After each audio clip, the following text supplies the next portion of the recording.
All right, so back to the story. So the ghost is terrorizing me. I don't know what to do. I got to get this thing out of my house. Never experienced ghosts before. Never believed in it, but didn't say, no, it's absolute bullshit, because I'm not an idiot. And so I'm talking to my friend Dre, and he's telling me, no, we can't attack this thing. We don't want to exercise it and try to go to battle with it. It's likely very, very strong in its realm, and it has greater power there. And so if we try to battle it, it's just going to strengthen it. Like, that's how it gets its power. So that's the wrong approach. What we need to do is actually figure out another way to work with it. And I'm like, what do you mean work with it? I'm not working with this thing. It's fucking terrifying me. It snapped a fan on my bedroom when I was trying to go to sleep, made the thing shake off the walls, jumped me up out of my sleep, and then it started hovering above me and paralyzing me. I couldn't move, bringing the goose flesh up all over me. And so I'm like, no, I want this thing the hell out of here. But okay, but I at least pause enough to listen and say, all right, well, my friend has a lot more experience with this thing, with this sort of thing, than I do.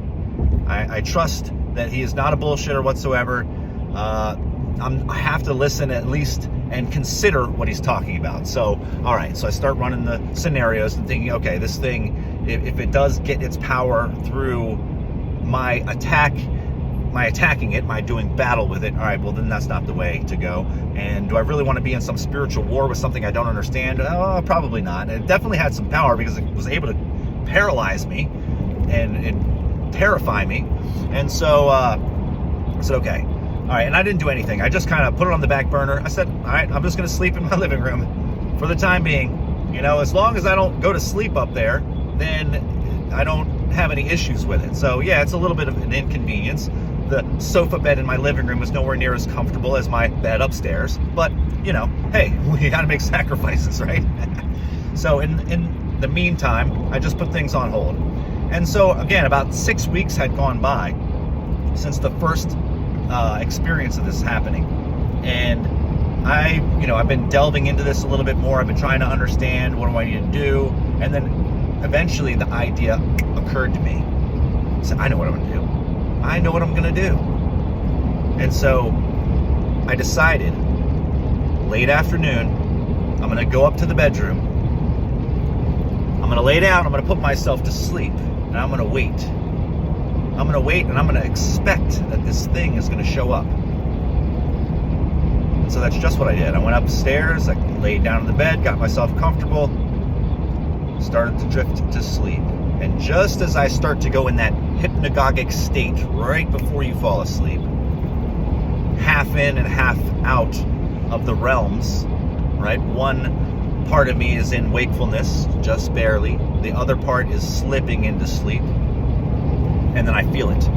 I feel this cold fear wash over my whole body. I feel my hand, my arms start to pop up with goose flesh, the hair standing on edge.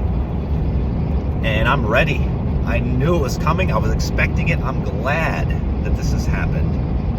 And before the feeling fully takes control of my body and paralyzes me, I start speaking. I start speaking out loud in my room, on my back.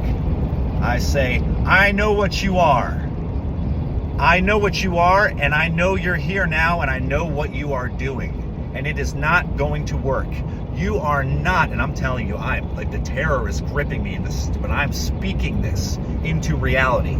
I'm saying, you are not going to control me and force me to run away in fear anymore. This is my house now. I live here. I don't know who you are or where you came from or when you passed over, but you are not in a good place. You didn't get the message.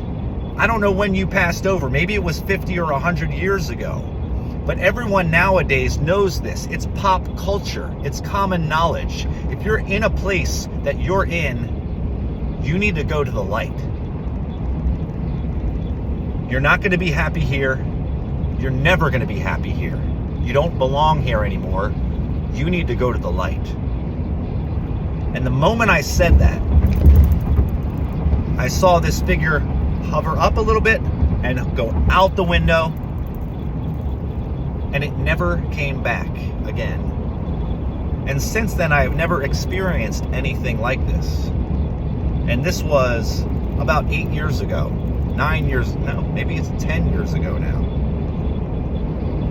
And in the consecutive 10 years, nothing ever has happened like this again. I've never been terrorized. Now I may have started to see a little bit more of the spiritual realm.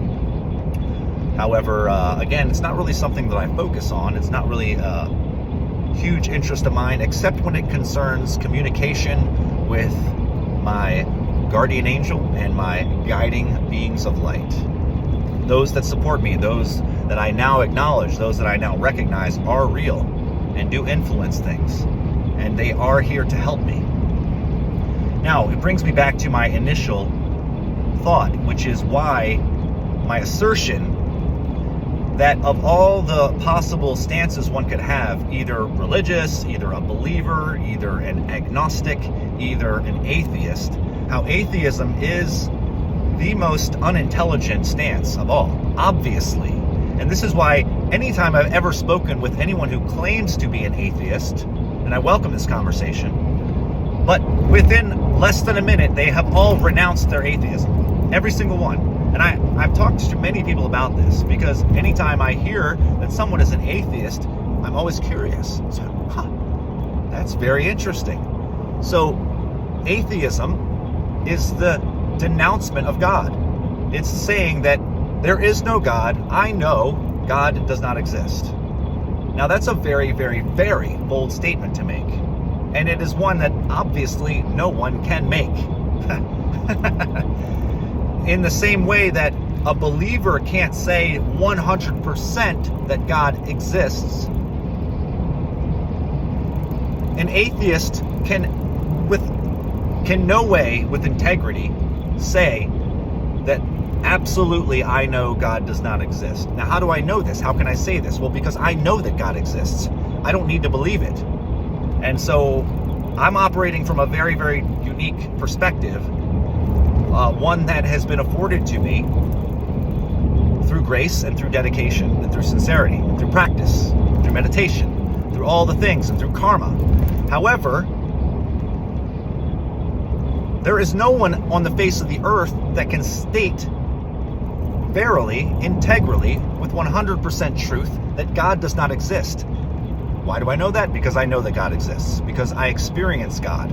Because I experience Him directly. This is not a belief. Beliefs are one thing. Beliefs are great. They can definitely help you, although they can hinder us as well. Because of the two, if you would rather, what would you rather do? Would you rather believe something is true, or would you rather know that it is true? And once you know something is true, you don't really need the belief anymore. You can let the belief go. You don't have to say, oh, I believe the sky is blue. I believe the sky is blue. No, you can just look up and see it. It's there. So in this way, again, just coming back to my interactions and experiences with atheists, anytime I've ever spoken with one for more than a minute, for less than a minute actually, they will denounce their religion of atheism.